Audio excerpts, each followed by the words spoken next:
그 요즘 열심히 하지 않냐? 한게 그거야?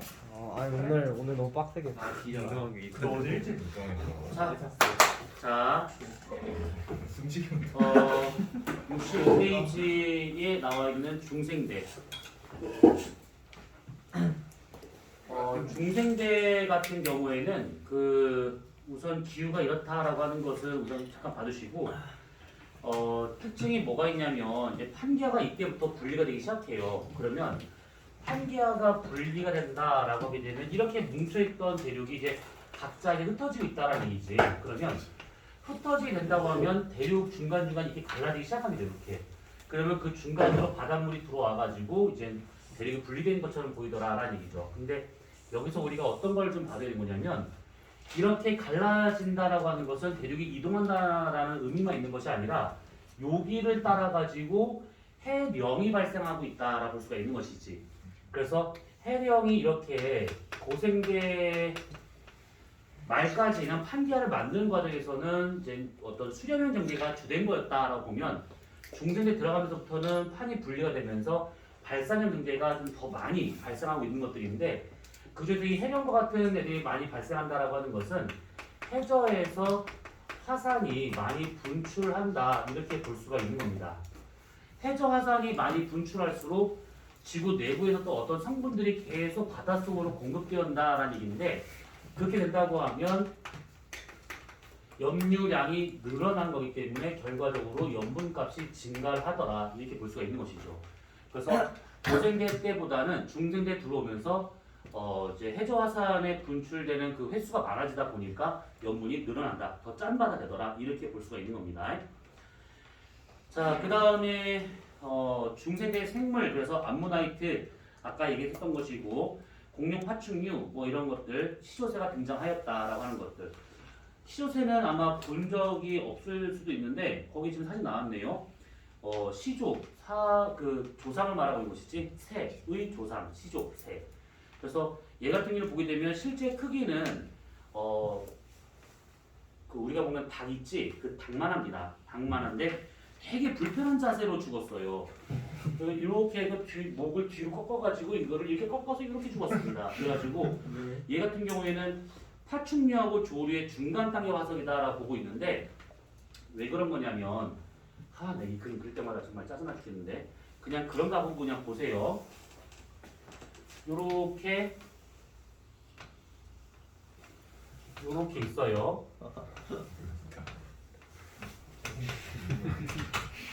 이렇게 있는데 얘네들이 그 조류의 특징이 하게 되면 우선 날개를 갖고 있는 것이고 그 다음에 부리가 있다라는 거 이런 것들이 대표적인 조류의 특징이에요. 그런데 부리 안에 이빨이 있고요.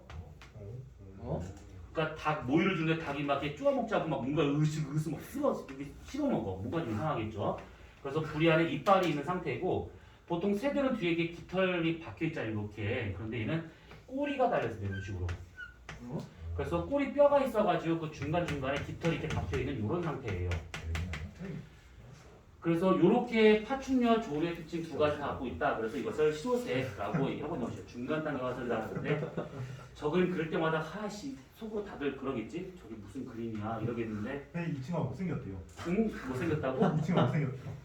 아니 못생겼지 당연히 되게 잘생겼겠어. 당연하지. 그래서 저거는 기분 나쁠 때마다 한 번씩 보세요. 기분 좋아지라고. 자, 그래서 아무튼 이런 것들이 시조새라고 보시면 됩니다. 그러면요. 네. 시조새가 진짜 날아다니긴 했죠. 날아다녔을 거다라고 추측은 되는데 당시 얘가 날고 있는 모습을 본 적이 있기 때문에 뭐? 구조상 봤었을 때 날 수 있었다라고 판단하는 겁니다. 날고 있는 거 봐요? 그러니까 볼 수 없으니까 구조로 판단해야 된다 이 얘기지. 그래서 구조상 봤을 때 얘가 날개를 타면서 지금처럼 막 이렇게 비둘기처럼 막 날아다니는 건 아니고 활강을 하지 않았을까 이게 판단하고 있는 중이죠. 그러니까 높은 데서 뛰어내려가지고 쭉 그 글라이더처럼 쭉 가는 그런 상태이지 않았을까라고 보고 있습니다.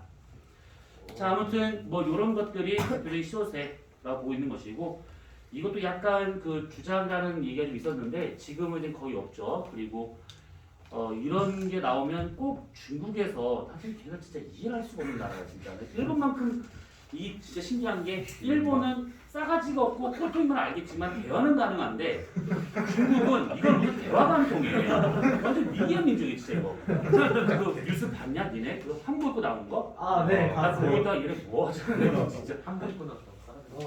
소수민족 해가지고 한복 입고 어떤 여자가 나왔는데 지금 그것 때문에 지금 난리도 아니에요 지금. 근데 아무튼 이 또라이 집단에서 뭐라고 했었냐면 예전에 제가 파충류에서 조류 넘어간 중간 단계 화석이 저거라고 보고 있는데 파충류하고 시소수의 중간 단계 화석이 있다고 중국에서 발견됐다라고 발표를 해요. 근데 그거 이름이 뭐였지? 공자새? 공자. 공자. 맞아. 공자 그 공자요? 공자. 미친? 공자. 아무튼 그렇습니다. 그래서 그걸 발견했다고 했다가 학교에서 전 세계에서 욕을 싸먹었죠. 싸잡아서 먹었습니다. 저 나라 대단한 나라. 씨 화석도 막 주작하고 막 씨. 이게 뭐 하는 나라인지 막. 그거 결국은 개방신당하고 쏙 들어갔습니다. 없어졌어요. 주작이야. 결국 바뀌어졌습니다. 공자새가 이름이 맞나 모르겠는데 아무튼 그런 거야. 진짜 어처구니가 없거든. 있는데요? 공자는 있는데요? 있어. 없다고 하는 게 아니라니까. 있다고. 근데 학교에서 이걸 인정을 잘 안 한다고. 백악기 전기 중국에서 살았대요. 그러니까 이게 그냥 이해를 할 수가 없다니까. 아니 이게 이름 붙여서 하필 공자야. 진짜 있어. 공자가 있다니까. 없다는 게 아니라니까. 있다고. 있는데 그걸 인정 안 한다고 학교에서. 신기한데 중국 초기에 살았대요. 중국 백악기 초기에 살았대요. 그래서 참 재밌는 나라입니다. 참 말도 안 통하고 그냥 지네 세상에 살고 있는. 아무튼 그래요. 소철나무, 은행나무 같은 거식물이 번성하였다. 그렇죠. 얘는 꽃을 피우지 않는 그런 것들이니까. 공룡 발자국 화석 나온 것이 있죠. 이게 아까 있었던 그런 겁니다. 그래서 이제 생은화석이죠. 실제 공룡은 모르지만 이렇게 발자국 같은 걸 보게 되면 대략 이제 어떻게 생활했는지를 알 수 있다. 뭐 요겁니다. 이거 발자국 같은 거는 어떻게 특정을 해요? 아니면 그 공룡 화석 같은 거 보고 다 특정을 시키는 거예요? 이게 운이 좋으면 발자국 옆에 골격 화석이 나올 수가 있는데 그런 경우는 흔한 경우는 아니고 그렇게 되면 이 발자국이 얘다라는 것을 금방 나오잖아요. 그런데 보통은 아까 있었던 그런 것들을 보고 얘네들의 크기, 부피, 좀 뭐 몸무게 이런 것들을 또 빠르기 이거 다 정확히 본 다음에 우리가 지금 발견된 화석 중에서 어떤 생물과 맞는가를 따져보는 거거든요. 그리고 그래서 그 공룡의 화석 같은 걸 보고 되게 그렇지. 이것이 이게 매치가 되면 이제 이 발자국은 얘 거다 이렇게 표현하고 있는 것들인데 요거 자체가 매치했다가 틀린 경우가 좀 많습니다. 그래서 세 명을 이렇게 신나게 왜 지랄들이 왜 공자새 때문에 터졌나 보네. 공자새 때문에 네. 뭔데 뭐 중복이 재밌어요. 궁금해. 이 새끼 봐라 이거. 궁금한데 씨. 나 봤다. 뭔데? 뭐 있어 이거? 관계자. 얘기. 와, 뭔데? 뭐야 빨리 얘기해. 문어? 문어 인성? 인성 뭐야? 저희 입학 이게 사정관이 사람 이름이야? 참 초딩도 아니고 뭐 이런 거지. 뭐야? 또. 저희 선생 이름인데. 선생님 이름이 이거야? 네. 근데 문어야? 너무 닮았어요. 이 초딩 새끼가 진짜. 미치겠다 진짜. 누군지 알았어. 왜안 지웠어? 알았어. 잠깐만. 그 얘기 다 아니야. 내가 그분을 본 적이 없으니까 문어 닮은지 오정 닮은지 모르겠고. 자, 아무튼 그래서 이렇게 되고 있고요. 그 다음에 66페이지로 넘어가시면 거기에 이제 신생대가 나와요. 신생대 때는 대체로 기후가 초반에만 좋습니다. 나중에 4기로 넘어가면서 기후가 아주 급변을 합니다. 계속. 그래서 전체적으로 평균 기온은 떨어지기 시작해. 그래서 거기를 보시게 되면 1번의 기후 땡땡 그래서 4번의 빙하기와 3번의 간빙기가 반복되었다라고 했는데 여기서 4번과 3번이라고 하는 것은 뭘 말하는 거냐면 빙하기와 빙하기 사이를 간빙기라 하는 거 있는 거잖아요. 그래서 빙하기 사이. 그래서 빙빙빙빙 간간간 이렇게. 그래서 빙하기 4번 하고 간빙기 3번 있었다. 비름 빙하기, 민델 빙하기, 핀치 빙하기, 리스 빙하기 이렇게 4가지가 있어요. 근데 실제로는 이 대빙하기가 4번이라고 보는 것이지 아주 짧은 소빙하기까지 포함하게 되면 한 16번 정도가 옵니다. 상당히 많이 이제 와요. 근데 그보다는 평균 기온이 떨어지고 있다라고 하는 게 중요한 겁니다. 자, 수료 분포는 이제 많이 흩어집니다. 그래서 히말라야 산맥이 만들어진다거나 알프스와 같은 이런 스곡 산맥들이 대규모로 나타나기 시작하는 것이고, 이때 보면 신생대의 생물이 나와요. 화폐석이 번성하였다라고 되는 것이 있고, 그 다음에 메머드와 같은 포유류가 번성하였다, 뭐 이런 것들. 그 다음에 꽃을 피울 수 있는 속지식물이 번성했고, 인류 조상이 출현하였다라고 돼서 거기 지금 사진 보시게 되면 이렇게 쭉 나온 게 있습니다. 자, 그래서 이 메머드는 요즘 이제 너무 흔해진 거다 보니까 그냥 그런가 보다 하고 보시면 돼요. 이 같은 경우에는. 자, 오른쪽 페이지를 보시면 대멸종과 생물 다양성이 있는데, 여기서 이 대멸종은 좀 꼭 기억을 해주셔야 됩니다. 67페이지를 보지 마시고 69페이지 한번 보세요. 69페이지. 지구 역사상 대멸종은 5번 있었습니다. 5번 있는데 어느 시대에서든지 꼭 기억하셔야 됩니다. 우선은 오르도비스기, 데본기, 페름기, 트라이아스기, 죄각기. 네? 요거 거기 써 있잖아. 네. 요거 요렇게 해서 5번의 대멸종이 있었다, 이렇게 알고 있어야 됩니다. 각각. 보시게 되면 거기 69페이지 맨 위를 보시게 되면 고생대에서 지금 보면 1, 2, 3차 대멸종이 이제 고생대에 나타나고 있는데, 그 중에 3차 대멸종이 가장 큰 멸종률이라고 이제 얘기가 되는데, 여기서 멸종률이 크다라고 하는 것이 죽은 개체 수가 제일 많다라고 볼 수가 없는 것이지. 왜냐하면 뒤로 가면 갈수록 고생대에서 지금까지 오면 올수록 생물의 종이라든지 생물 개체 수가 점점 많아집니다. 많아지기 때문에 고생대 말에 멸종률이 높았다 해가지고 정말 우리가 알고 있는 그만큼 싹 다 죽었냐, 그 뜻은 아니고 그 당시 생물 기준으로 그 정도의 멸종률이다 라고 보는 겁니다. 자, 그래서 거기 5개의 멸종에 대한 얘기가 짤막하게 나온 것이 있는데, 우선 쭉 보시다 보면 세 번째 나와 있는 페름기 대멸종. 얘네는 왜 70%로 이렇게 되게 작게 잡았지?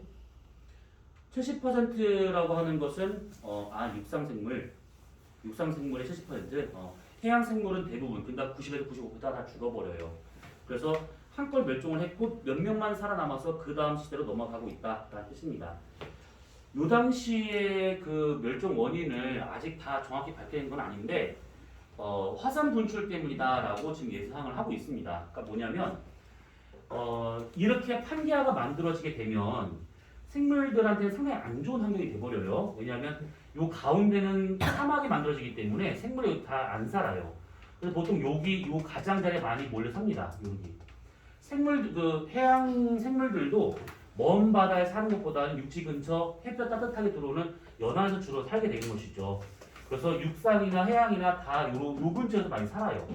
근데 고생대 말에 여기쯤에서 지금으로 치면 시베리아 근처가 되고 있는데, 여기에서 대규모의 화산이 분화를 합니다.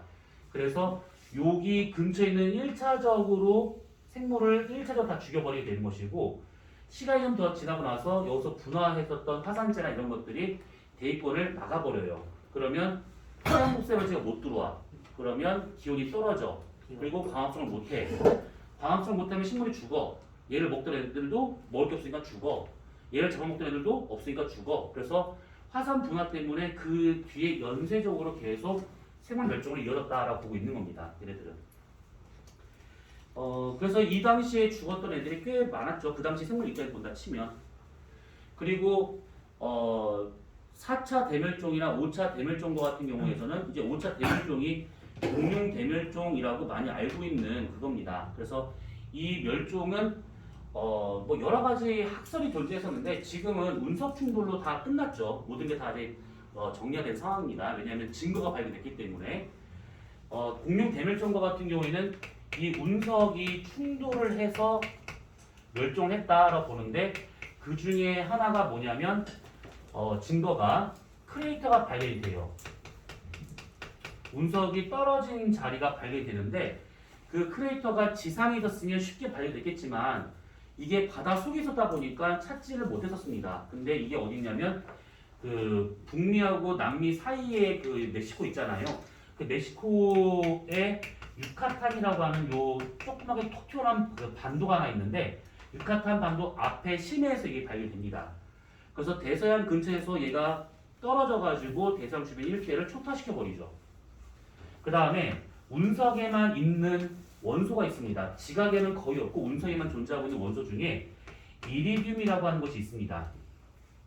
이 이리듐이라고 하는 요 원소가 많이 몰려있는 층이 발견이 되는데 그것이 백악기 지층하고 신생사 3기 지층 사이에서 많이 발생을 합니다.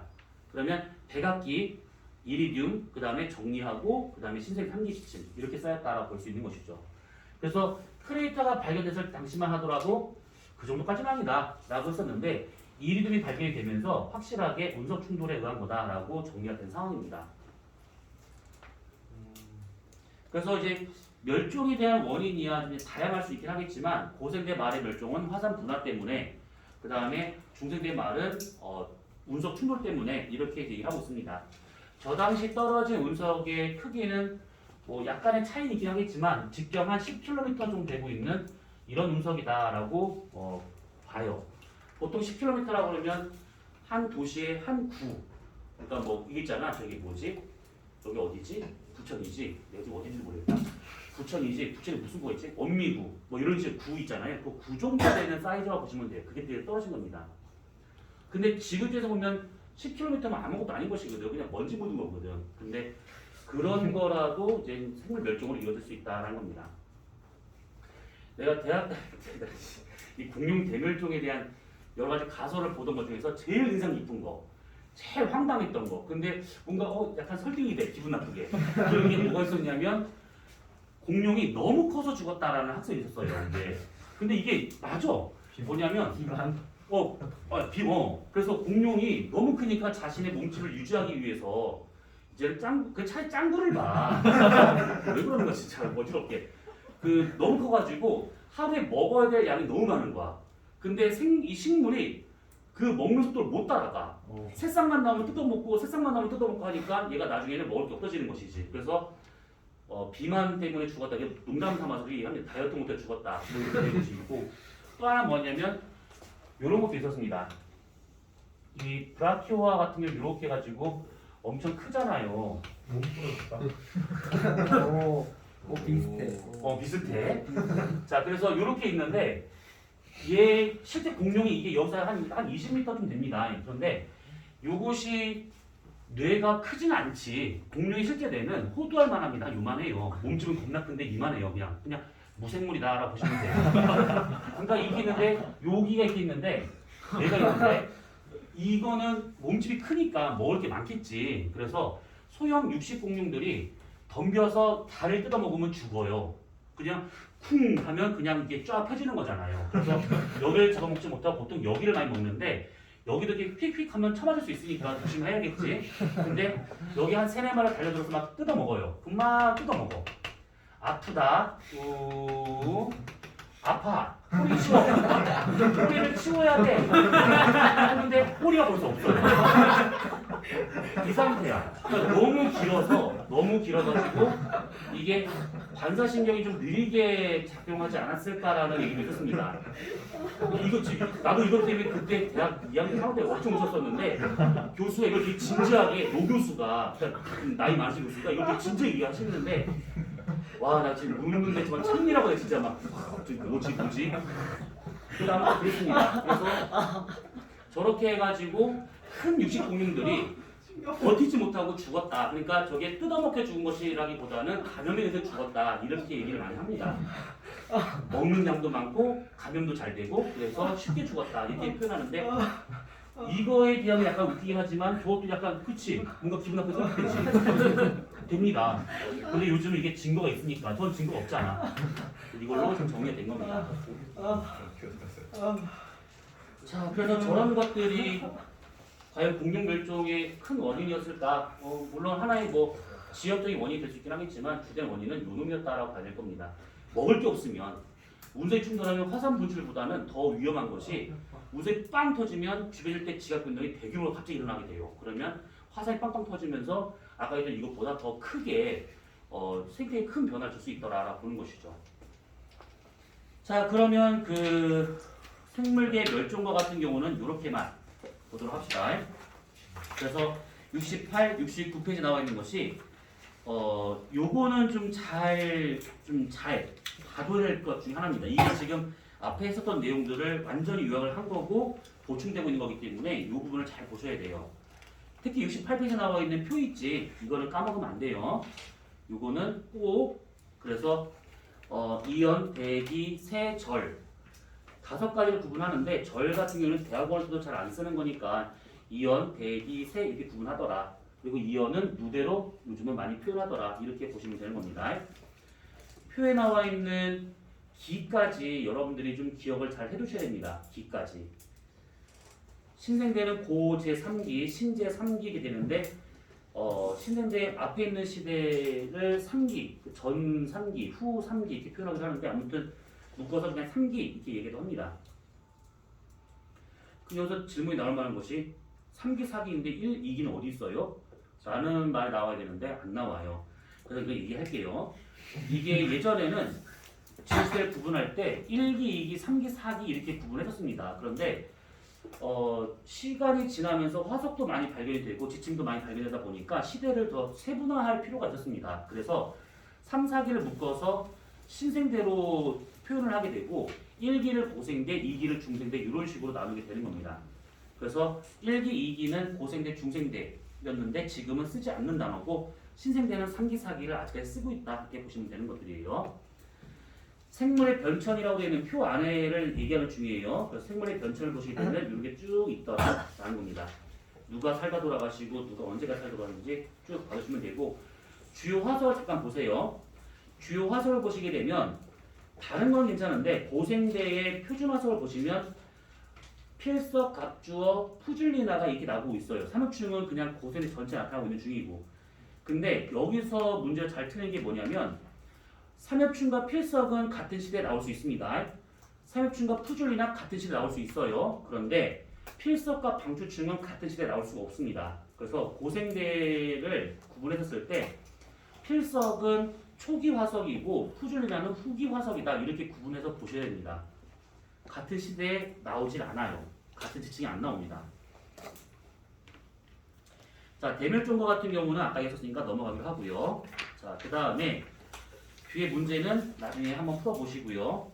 72에 나와 있는 생물의 다양성 진화는 생물 선생님이 열심히 해주실 거니까 이제 배우시면 될 것 같고요.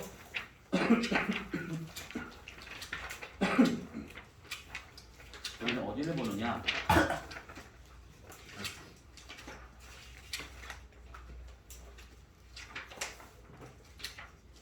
지금 140페이지로 넘어갑시다. 140페이지. 자, 140페이지 보시면 지구 환경 변화와 인간 생활이라고 나온 것이 있습니다. 그래서 여기 내용을 좀 볼 건데, 자, 먼저 기후 변화라고 하는 단원이 나와요. 근데 그거를 하기 전에 고기후라고 하는 것이 있어요. 고기후, 옛날 기후라는 뜻입니다.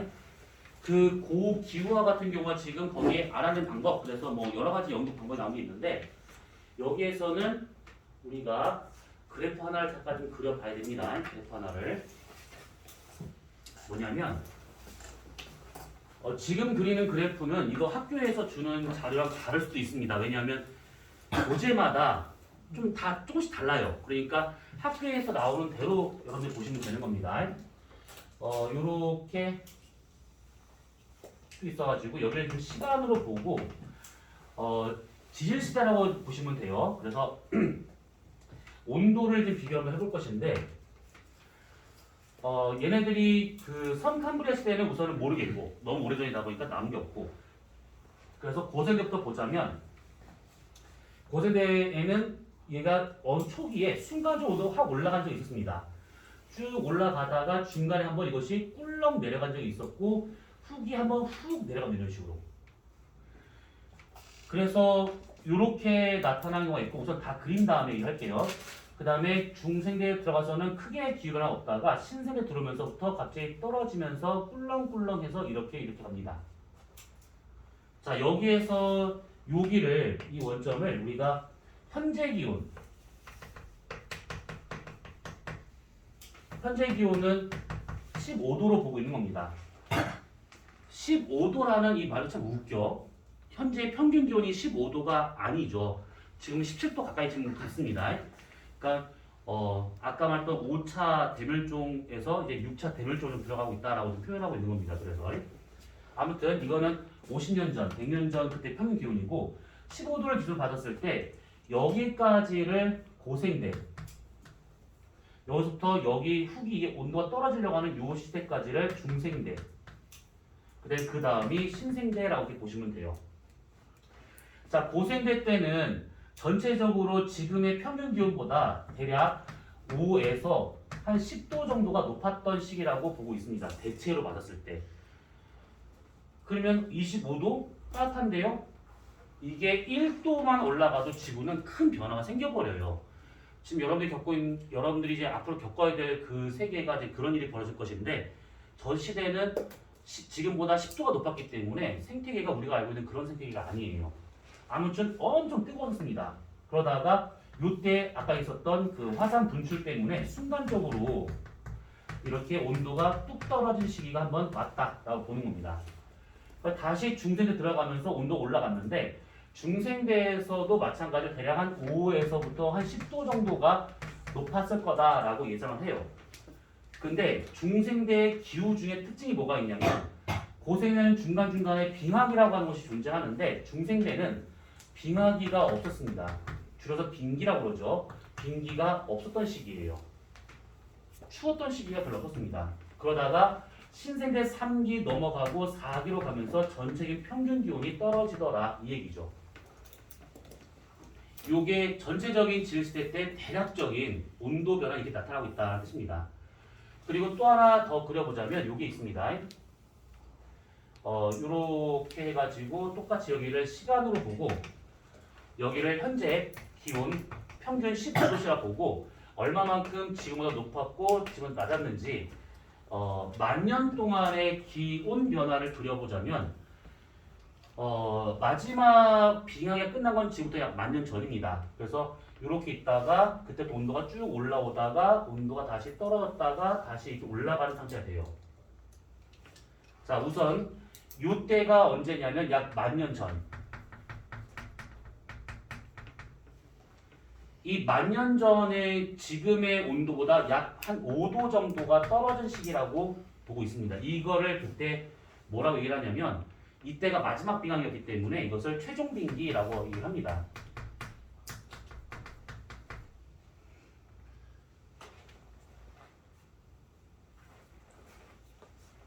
자, 최종 빙기가 있었습니다. 이게 여러분들이 그 어렸을 때 봤었던 그 애니메이션 있잖아요. 그 뭐야 저기 지구온난화가 이거 뭐지? 아이스에이지. 아이스에이지. 그 아이스에이지의 배경이 되는 게 요 시대라고 보시면 돼요. 그래서 보면서 되게 좀 잘 이해가 안 갔던 것이 어떻게 검초랑이랑 먹이랑 같이 돌아다니고 있는가 싶은데 아무튼 그렇습니다. 그래서 요곳이 이게 빙하기 끝나고 그때부터 온도가 쫙 올라갑니다. 올라가서 지금부터 약 5,000년 전 5,000년 전에 현재의 평균 기온보다 약 0.5도 정도가 올라갔던 시기가 와요. 0.5도 올라갔는데 어떤 일이 벌어지느냐?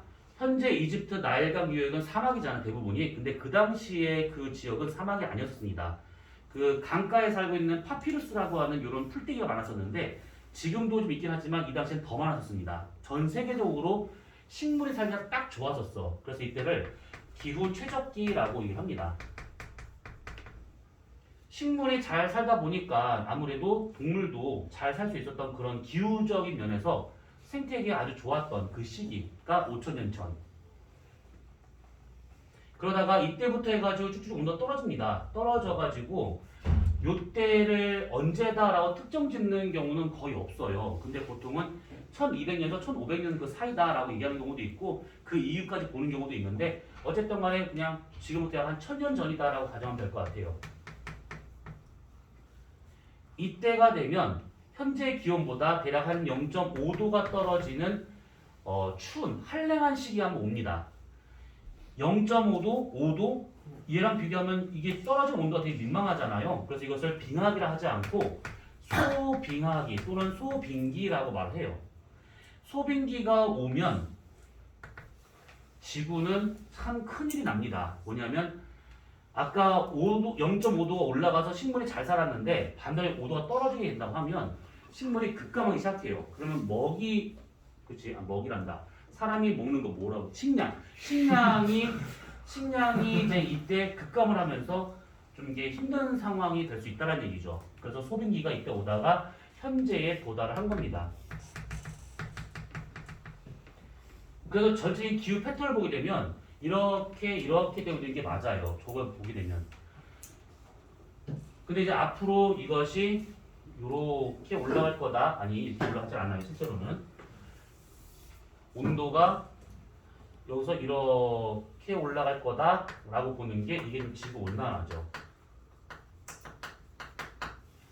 그리고 지금은 그걸 주장하는 학자가 별로 없는데 얘가 올라가다가 여기서 다시 이렇게 파동 그리듯이 이렇게 꿀렁꿀렁 할 거다라고 보는 학자도 있었습니다.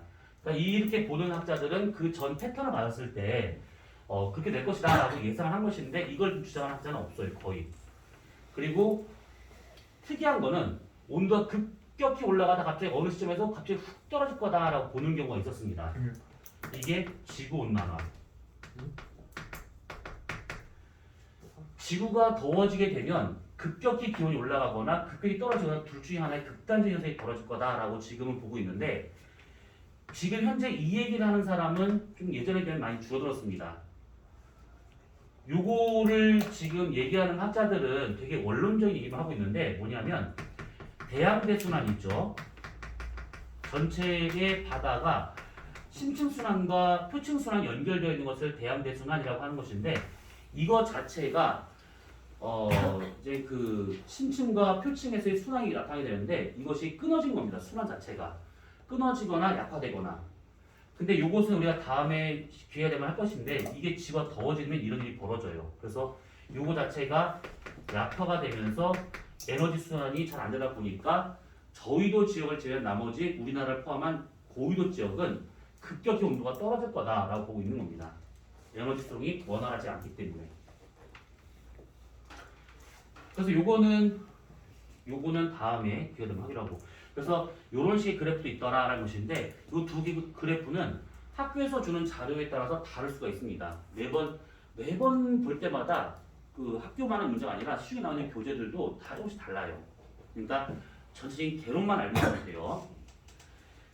자, 그러면 140페이지에 나와 있는 옛날의 기후, 고우 기후가 이렇게 되었다라고 하는 것이 거기 안 나왔으니까 좀 더 얘기를 한 것이고 보시면 이제 기후 변화라고 해가지고 나오는 것이 있는데 과거의 기후를 알아내는 방법, 고우 기후 연구 방법이 나온 게 있습니다. 보시면 가로 1번에 동그라미 1번 나이테 연구, 빙하 코어 연구, 공기 방울 연구, 퇴적암과 화성 연구 많습니다. 많은데 자 먼저 나무 나이테 연구는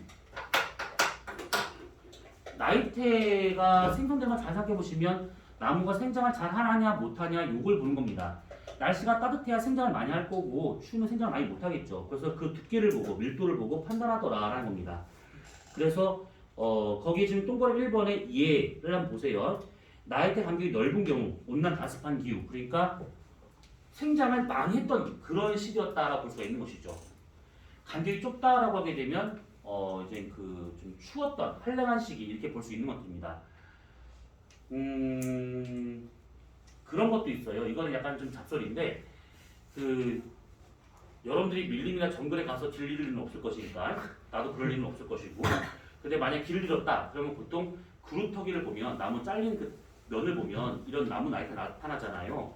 그러면 이 나무 나이테 중에서도 한쪽은 넓게 나타나고 한쪽은 좁게 나타나는 경우가 있는데 넓게 나타나는 그쪽이 나무의 남쪽 방향이 되는 것이고 좁은 쪽이 북쪽 방향이 되는 겁니다. 북반구에서는.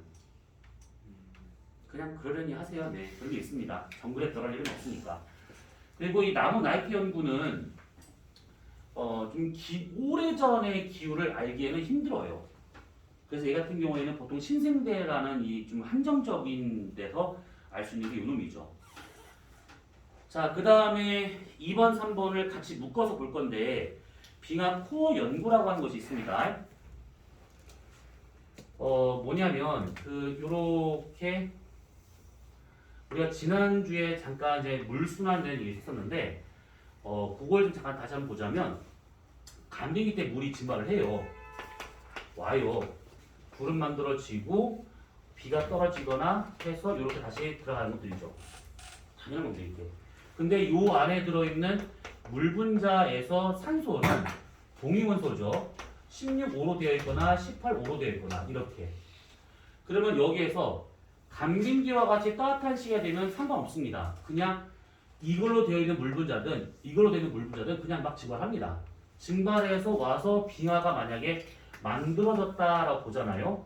그러면 이 빙하를 구성하고 있는 얼음은 여기서 나온 물 분자에 의한 것이기 때문에 여기서 이거 상관없이 증발했으니까 여기 있는 이 물 분자도 16호나 18호나 비율이 거의 비슷합니다. 둘이 누가 더 많이 증발했는데 이게 없습니다. 간빙기 때는. 그래서 남아있는 여기도 16호하고 18호의 비율이 거의 비슷해요. 간빙기 때는. 근데 빙하기가 되면 이게 달라져요. 빙하기가 되면 16호와 18호 중에서 누가 더 많이 증발하냐면 얘가 좀 더 많이 증발합니다. 추운 시기다 보니까 아무래도 조금이라도 가벼운 게 쉽게 더 나갈 수가 있더라 이 얘기죠.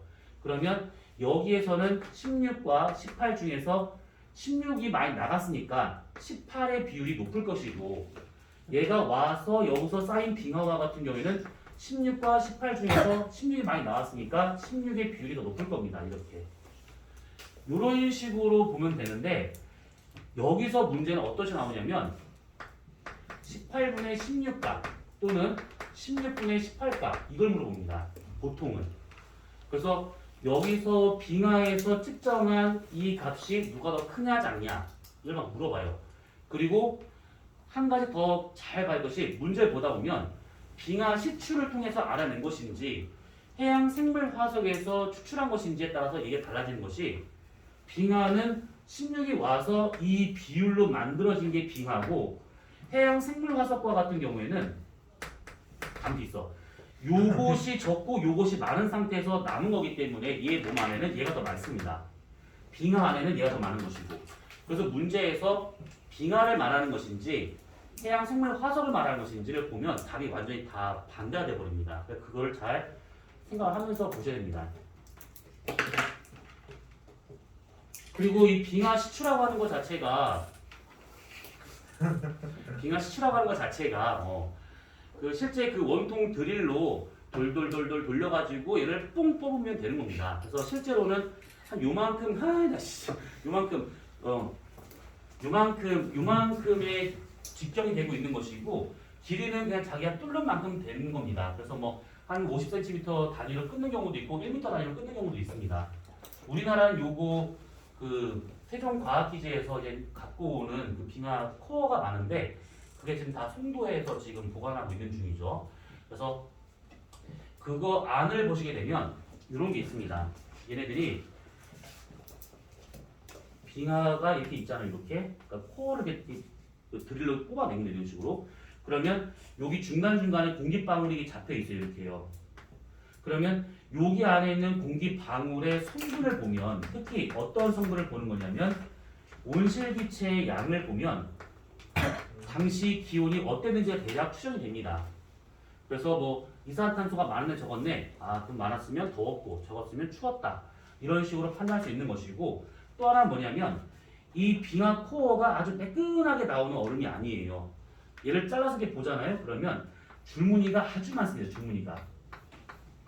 줄무늬가 많은데 우리가 요 놈을 확대해서 보잖아요. 그러면 이것이 요렇게 줄무늬, 까만색 줄무늬가 가 있습니다. 이런 식으로. 그럼 이거는 단기간 내에 쌓일 수 있는 형태에서 볼 수 있는 줄무늬인데 요렇게 있었을 때가 보통 여름에 되는 것이고 요렇게 있었을 때가 보통 겨울에 쌓였을 때 이렇게 나타나게 됩니다. 왜 그러냐면 여름과 같은 경우에는 우선 대기 전체가 여름인 계절에서는 대기 전체가 좀 수변한 편입니다. 우리나라만 그런 것이 아니라 웬만하면 다 수변해요. 그래서 얼음이 아주 깔끔하게 잘 만들어집니다. 만약에 빙하라고 치면. 그런데 겨울과 같은 경우에는 어느 반구든 겨울 되면 건조해져 버려요. 그러면 그것 때문에 대기 중에 있는 먼지나 이런 것도 상당히 많습니다. 그래서 그런 것들이 영향을 받아서 이렇게 먼지가 들어가 있는 얼음층이 만들어지게 되는데 투명한 쪽이 여름이고 좀 약간 지저분하게 되어 있으면 그게 겨울이다 이렇게 보면 되는 겁니다. 그래서 이렇게 계절을 알아내거나 아니면 성분을 통해서 이 양을 보고 당시의 기후가 어땠는가를 본다거나 아니면 이 안에 있는 물 분자를 보고 이런 비율인지 이런 비율인지를 봐서 빙하의 간빙기 주기를 알아내더라 이런 얘기죠. 그래서 거기 나와 있는 2번과 3번 동그라미 2번 3번 내용이 요겁니다. 지금 이거는 문제로 참 많이 나와요. 이거 이 빙하 코어에 대한 거는.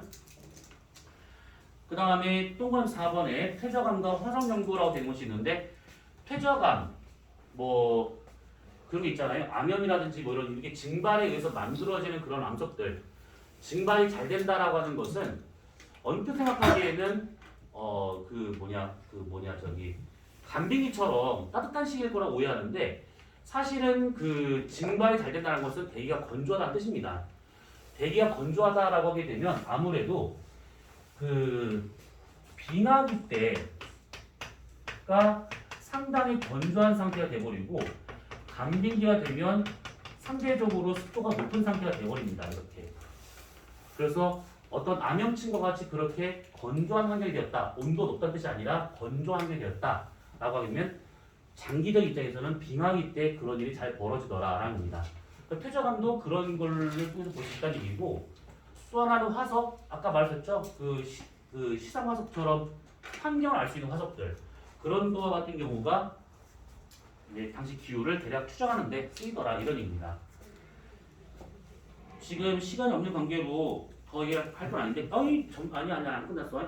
그 옆에다가 잠깐만 적어놔요. 뭐냐면 1, 2, 3, 4번 말고 5번 퇴적 구조를 통해서 알아낼 수가 있기도 하고요. 특히 이제 퇴적 구조 중에 건열이라고 하는 구조가 있고요. 6번째 뭐가 있냐면 꽃가루 분석, 화분 분석을 통해서 알아낼 수도 있고요. 그 다음에 7번째 심해에 쌓여 있는 퇴적물을 통해서도 알아낼 수가 있습니다. 8번째 산호의 성장선을 보고도 알아낼 수가 있어요.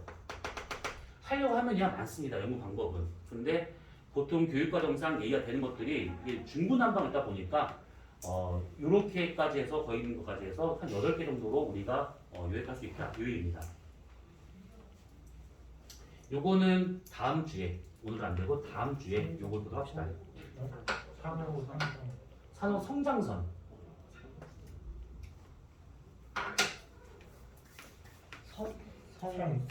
성장. 키 크는 거 성장. 선이에요. 선, 라인, 선. 선. 어. 선이구나.